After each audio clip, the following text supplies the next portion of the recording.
Hai, Assalamualaikum dan salam sejahtera. Kembali bersama saya Nadin Asar di Cinema #IniCinemaku. Sekarang ni kita dah pun ke episod yang ke-9. Terima kasih kerana tetap setia bersama Nadin di Cinema. Sebelum itu, Nadin nak mengingatkan untuk anda semua untuk menjaga SOP dan juga jarak 1 meter. Dan ingat, kita pasti akan menang untuk melawan COVID-19. InsyaAllah. Baiklah, sekarang ni Nadia berada di depan Pusat Dokumentasi Melayu yang berada di Menara Dewan Bahasa dan Pustaka. Okey, sedikit info buat semua. Bahagian yang terawal ditubuhkan di Menara DBP adalah bahagian perpustakaan. Dan di sinilah segala khazanah persuratan Melayu yang telah dikumpulkan untuk diwarisi generasi akan datang. Baiklah, kita ke segmen yang pertama. Segmen Nostalgia. Kalau minggu lepas kita ada Datuk Roshamno. Minggu ini siapa pula? Roller. Hai, saya Irma Fatima. Kita jumpa dalam segmen Nostalgia.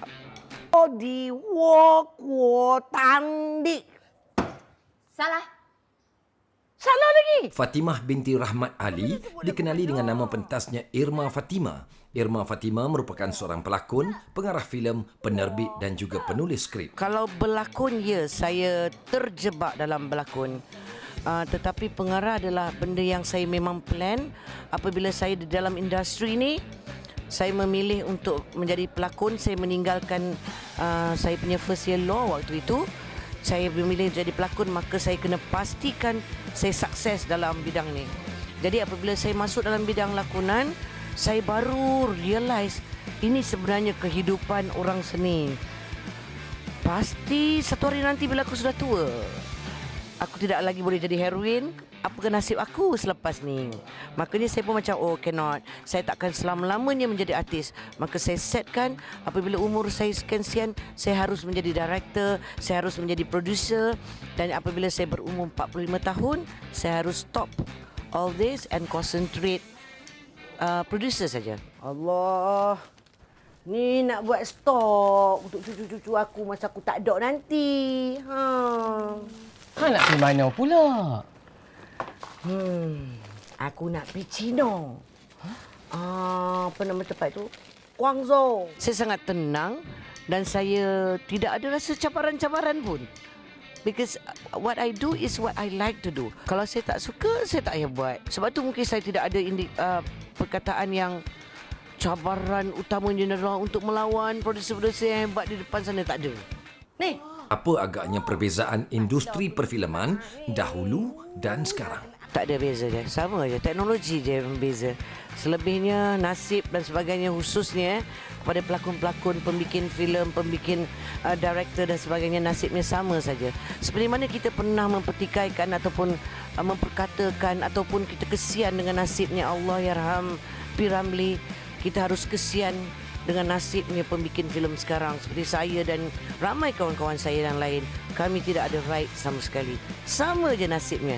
Yang membezakan kami hanyalah teknologi. Itu saja. Itulah dia pengarah, penerbit dan juga pelakon Irma Fatima. Keupayaan beliau memang tidak boleh kita nafikan. Bila sebut tentang Kung Fu, yang terlintas di minda adalah Jackie Chan. Jackie Chan bukan sahaja membuat filem di Hong Kong, malah di Hollywood juga. Mari kita saksikan sedikit fakta tentang Jackie Chan di Cinema Buzz. Jackie Chan atau nama sebenarnya Chan Kong Sang lahir pada 7 April 1954. Beliau bukan sahaja seorang pelakon, malahan beliau adalah seorang artis seni bela diri, pengarah filem, penerbit, pelagak ngeri dan penyanyi di Hong Kong. Setiap lakonan dalam filemnya, beliau terkenal dengan lagak akrobatik, penggunaan mengubah senjata dan lagak ngeri yang biasanya dilakukan sendiri.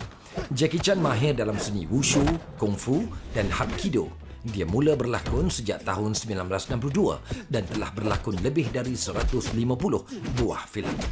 Pada usia 17 tahun, beliau muncul sebagai stuntman dalam filem Bruce Lee iaitu Fist of Fury pada tahun 1972, Enter the Dragon dan Game of Death pada tahun 1973. Beliau pertama kali diberikan watak utama menerusi filem Little Tiger of Canton tahun 1973. Pelbagai suka duka jatuh bangun dikecapi sehingga beliau berjaya mencipta nama dan kejayaan di Hollywood apabila berjaya menerima anugerah pelakon lelaki terbaik menerusi filem Police Story 3. Super Cop tahun 1992 dan Crime Story tahun 1993 dianugerah filem Golden Horse Award dan 11 anugerah dianugerah filem Hong Kong. Jackie Chan juga merupakan seorang bintang pop yang utama di Asia dan telah menerbitkan melebihi 100 judul lagu dalam 20 album sejak 1984. Beliau juga boleh bertutur dalam banyak bahasa seperti bahasa Inggeris, Cantonese, Mandarin, Jepun dan bahasa Melayu. Jackie Chan. 你是存在的，我相信你是听见我。 Dari Busan, Korea Selatan ke Torino, Itali, segmen Spotlight minggu ini menyoroti 3 karya tempatan yang meraih perhatian di persada antarabangsa, iaitu The Cloud Is Still There, sebuah filem pendek karya pengarah muda Mickey Lai Lok Yi dan Roh arahan Emir Izwan selain Redha oleh Tunku Mona Riza. The Cloud Is Still There lakonan Tan Cheong Bee dan Tang Ling mewakili Malaysia ke Festival Filem Antarabangsa Busan ke-25 bermula 21 hingga 30 Oktober 2020. Bersaing bagi kategori filem pendek Asia selain dipilih untuk tayangan perdana. 求求你一定要医治我的阿公，让我的阿公好起来，让他可以经历你。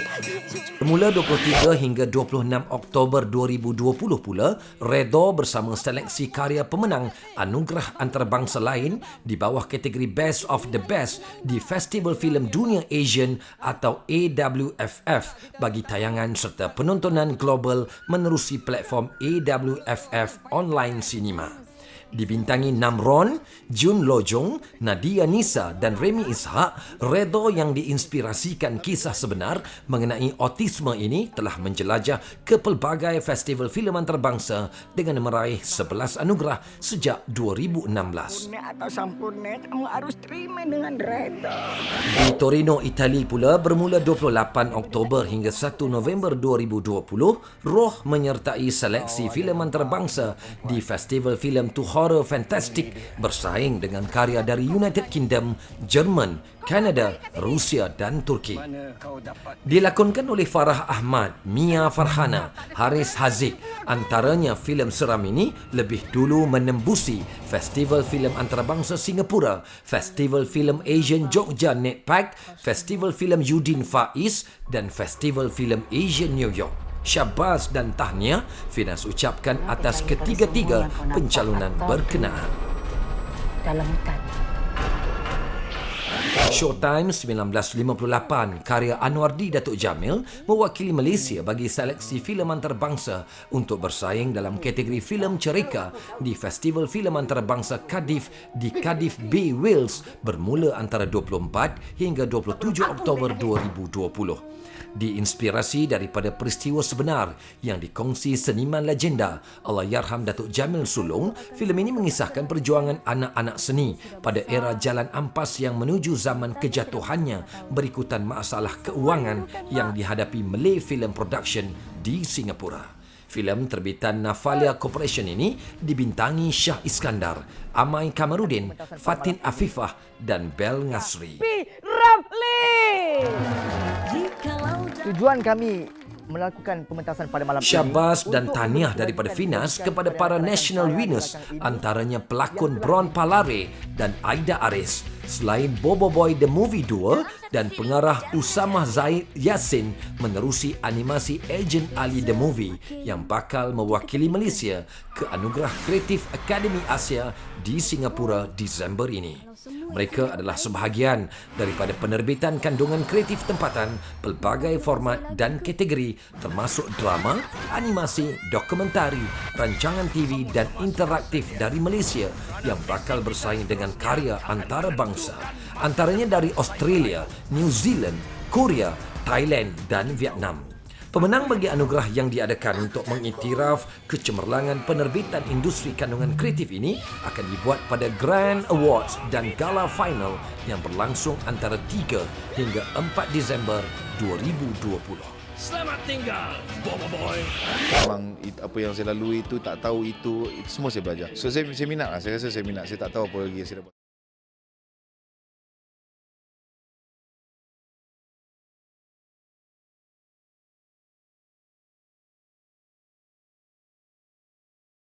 Tak ada apa yang romantiknya tentang sebuah perkahwinan. Dan berasmara dengan orang lain. Razak merupakan seorang anak yatim piatu yang kini bergelar seorang ahli perniagaan berjaya di Pulau Pinang. Selepas ibu bapa angkatnya meninggal dalam satu kemalangan, dia mewarisi segala-galanya termasuk menjadi penjaga kepada cucu mereka berusia 19 tahun bernama Ratna yang juga yatim piatu.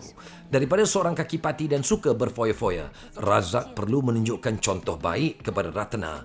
Apakah yang berlaku kepada Razak? Semuanya akan terjawab dalam Mencari Rahmat. Aku dating sekarang. Rahmat jatuh cinta pada saya dulu dari awal. Tapi sekarang ni dia lebih cintakan saya.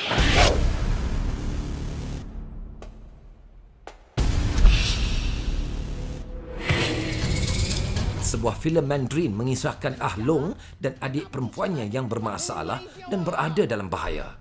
Ah Long perlu menyeludup dan menghantar sebuah bagasi misteri demi menyelamatkan adiknya. Untuk itu, dia perlu mengembara membawa bagasi itu dari Tawau hingga ke kota Kinabalu. Ketika dalam perjalanan, dia menggari bagasi itu ke pergelangan tangan Aisyah secara tidak sengaja. Kini mereka perlu bekerjasama untuk kekal selamat, terutamanya apabila kedua-dua penjenayah dan polis sedang memburu mereka. Ingin tahu kisah selanjutnya? Nantikan filem ini tidak lama lagi.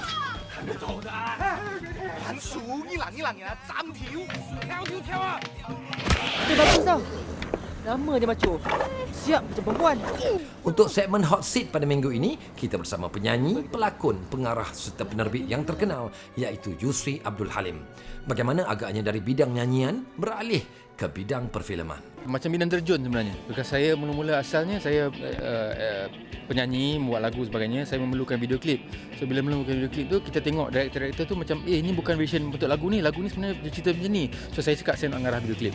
Daripada video klip tu saya terjebak ke iklan. Daripada iklan tu saya obviously in the natural progression jadi film director lah. So benda tu sikit-sikit.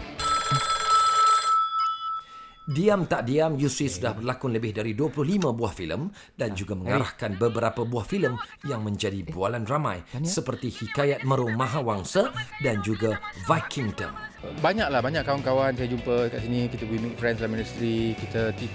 Saya tak nak rekodkan satu pengalaman manis, susahlah. Terlampau banyak. Saya tidak pernah maksa untuk diri saya nak jadi pengarah. Saya tidak pernah set masa saya mula-mula menyanyi tu, aku nak jadi pengarah. So benda tu cakap step by step, kita lakukan macam ni aku boleh buat ni kot. Lepas tu sebab daripada saya seorang pemuzik tu, saya buat music programming. Music programming tu software dia seakan-akan dengan editing.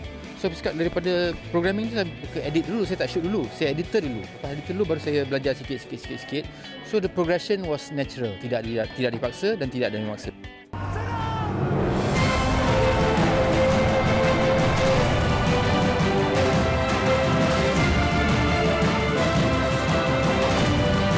Pada semua di sana, kejarkan apa yang you nak lakukan. Macam saya still masih mencari. Orang cakap saya dah, orang ikutkan saya, adakah saya seorang penyanyi hebat? Saya tak, ramai penyanyi gitar saya. Daripada komposer, adakah saya komposer hebat? Banyak komposer hebat daripada saya. Director, adakah saya director yang hebat? Banyak director hebat daripada saya. Tetapi saya seorang director yang boleh berlakon, yang boleh nyanyi, boleh buat lagu, boleh buat visual effects. So benda-benda itu walaupun skill tu that's why TVET tu penting. Reskilling yourself, sentiasa mengajar diri untuk skill-skill yang baru. Walaupun you dah berlakon lama, tak semestinya dengan pengalaman berlakon tu you can become a good director. You have to learn the trade. Tidak ada benda yang datang bergolek. You have to actually mencari. Kembali bersama saya Nadine Nasar di Sinema #IniSinemaku. Sedikit info buat semua, di Pusat Dokumentasi Melayu ini terdapat berbelas ribu naskah majalah yang disimpan di sini. Antaranya muzik dan filem yang Nadine pegang ni. Baiklah, kita ke segmen seterusnya, segmen casting. Kalau watak Abang Sado, mesti Zul Arifin. Roll it. Adalah seorang anggota unit tindakan Malaysia tapi juga sebagai seorang Zulkifli bin Arifin atau lebih dikenali sebagai Zul Arifin mula bergiat aktif dalam bidang lakonan pada tahun 2008 menerusi watak pembantu dalam siri drama Awan Dania dan kemudian yang beralih ke watak utama sebagai Inspektor Ashraf dalam drama Gerak Khas. Saya suka, saya nak terlibat tapi saya tak tahu macam mana nak libatkan diri, mana nak mula. Just nasib orang offer saya and saya cakap yes tanpa saya saya tak tahu apa-apa. Tapi betul-betul saya start daripada scratch, betul daripada bawah. Saya tak ada pilihan macam tu. So saya belajar sambil lah. Memang apa yang saya lalui itu, tak tahu itu semua saya belajar. So saya minat lah. Saya rasa saya minat. Saya tak tahu apa lagi yang saya dah buat. Saya suka tengok filem, saya suka tengok TV, saya suka tengok tu. So saya nak berada dalam tu kalau boleh. Ada angan-angan tu lah. Alhamdulillah lah. It's been 13 tahun lah.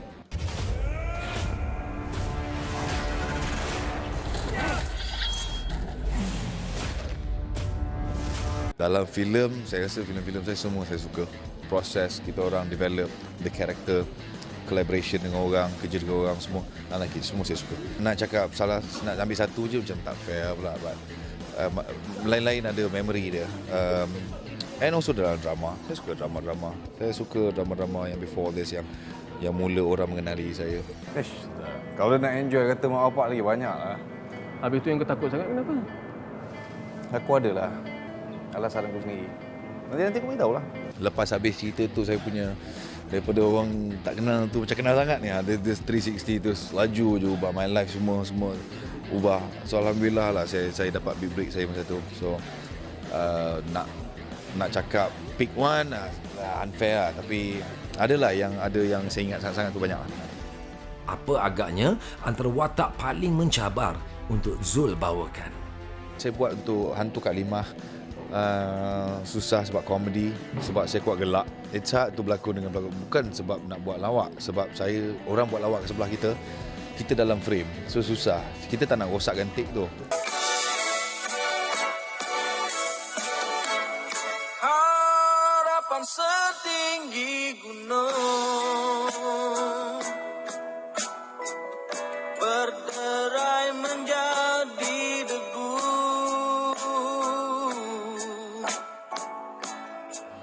So tahan gelak tu memang sangat-sangat mencabar.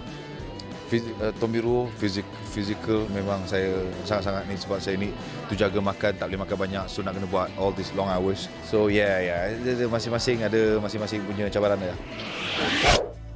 Finas pada 14 Oktober 2020 memaklumkan mengenai insentif saringan prihatin dalam tempoh Perintah Kawalan Pergerakan Bersyarat atau PKPB bagi membantu syarikat produksi tempatan untuk terus berkarya. Pengumuman dibuat oleh pengerusi Finas yang berusaha Tuan Zakaria Abdul Hamid menerusi satu kenyataan medianya. Finas menerusi perbincangan terperinci bersama Wakil Majlis Keselamatan Negara dan Kementerian Kesihatan beroleh kebenaran bagi syarikat produksi tempatan untuk meneruskan aktiviti penggambaran di Zon Perintah Kawalan Pergerakan Bersyarat atau PKPB di Ibu Negara, Selangor dan Putrajaya dengan mengikut garis panduan yang ditetapkan. Ia dimaklumkan Ketua Pegawai Eksekutif Finas yang berusaha Dr. Ahmad Idham Ahmad Nazri baru-baru ini. Kita kena betul-betul orang kata passion, kena ada semangat, ada minat, kalau tidak kita akan give up.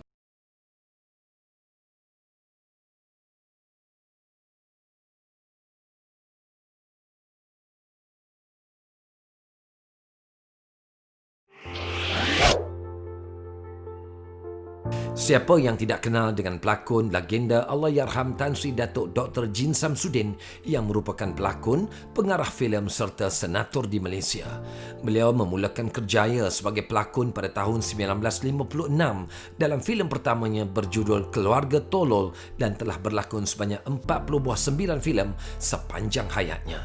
Terkenal dengan lakonan dalam filem-filem hebatnya seperti Bukit Kepong, Menanti Hari Esok, Tiada Esok Bagimu, Esok Masih Ada, Ali Setan dan banyak lagi filem. Filem Esok Masih Ada, lakonan dan arahannya telah memenangi anugerah Mitra Pesta Filem Asia ke-26 di Bali, Indonesia pada tahun 1980 bagi tema terbaik yang mencerminkan perpaduan kaum. Pada tahun 1981, beliau bekerjasama dengan Polis Diraja Malaysia untuk menghasilkan dan mengarahkan filem Bukit Kepong, sebuah filem mengisahkan tragedi peristiwa yang berlaku di Bukit Kepong antara Polis Tanah Melayu dan Parti Komunis Malaysia semasa darurat Tanah Melayu. Filem yang menelan belanja sebanyak kira-kira RM1.3 juta telah berjaya mencatat kutipan sebanyak RM1.7 juta dan telah memenangi 8 anugerah di Festival Filem Malaysia ketiga termasuk kategori filem terbaik. Al-Fatihah untuk Allahyarham Tan Sri Datuk Dr. Jin Samsudin. Terima kasih kerana tetap setia bersama saya Nadia Nasa di Sinema #ini Sinemaku. Itulah dia sedikit info tentang Allahyarham Tan Sri Jin Samsudin. Setiap karya beliau menusuk jiwa penonton. Dan seterusnya, minggu lepas kita ada Raja Azmi. Pada minggu ini kita ada Osman Ali. Roll it. Untuk drama bersiri Ombak Rindu, The Series. Sebut saja nama Osman Ali, pasti ramai yang sudah mengenalinya. Seorang pengarah yang tersohor dan banyak mengarahkan filem-filem yang pecah panggung. Semula sebagai independent film director, and then saya involved dalam pengarah filem iklan, macam filem-filem iklan untuk Petronas, Hari Raya Merdeka. Masa tu saya banyak collaborate dengan arwah Yasmin Ahmad. Jadi dia banyaklah bagi saya peluang dalam menghasilkan iklan-iklan. Masa tu saya baru start. Saya start belajar dekat Akademi Filem Malaysia. Habis belajar je saya terus involved sebagai penulisan dan pengarahan. Tak faham betul aku ni. Menjadi seorang pengarah pastinya banyak cabaran yang harus ditempuh. Apa agaknya antara cabaran itu? Banyak cabaran ni, kita kena betul-betul orang kata passion, kena ada semangat, ada minat, ada. Kalau tidak kita akan give up, kita akan lari, kita tak boleh teruskan sebab banyak halangan, kita tak boleh jadi kaya, jadi pengarah sebenarnya, tapi kita ada cinta yang besar dan kita rasa itu adalah perjuangan kita dan kita buat sepenuh hati kita kena ikhlas. Jadi di situlah saya teruskan perjuangan saya lah sebagai pengarah. Oi, banyak cantik bukan? Awak sayang gila kan? Sayang gila? I sayang gila-gila. Siapa perempuan dalam gambar ni? Kenapa kau dengan dia? Gambar aku. Mereka memang tak sebulu. Apasal kau pijak baju kau? Kalau filem yang paling mencabar bagi saya, filem Langit Cinta mencabar. Hang adalah perempuan terbaik untuk jadi isteri aku, Jah. Pernah rasa seronok macam ni, Man. Saya jatuh cinta dengan awak. Sebab Langit Cinta saya syuting dalam keadaan monsun punya timing dekat Pulau Langkawi itu. Memang saya bekerja dengan hujan dan ribut tiap hari. Itu memang cabaran besar lah. And then selain daripada tu, filem Langsui, sebab kos saya sangat kecil, saya terpaksa menghasilkan sebuah filem yang bermain dengan nature yang besar, sebuah pulau dan lokasi yang mencabar, tapi itu one of the challenge juga. Ombak Rindu sebenarnya sebuah filem yang mencabar dari segi emosi, sebab saya kena memasukkan banyak emosi saya dalam filem tu. Kini saya berada di galeri yang mempamerkan maklumat korporat Dewan Bahasa dan Pustaka. Turut dipamerkan artifak-artifak peninggalan tokoh-tokoh terkemuka bahasa dan sastera tanah air. Antara artifak yang ada di sini adalah koleksi tanjak dan selempang peninggalan Christmas, trofi anugerah ASEAN, cermin mata, pen lama, pipe dan tidak lain tidak bukan mesin type yang digunakan oleh Christmas sendiri untuk berkarya.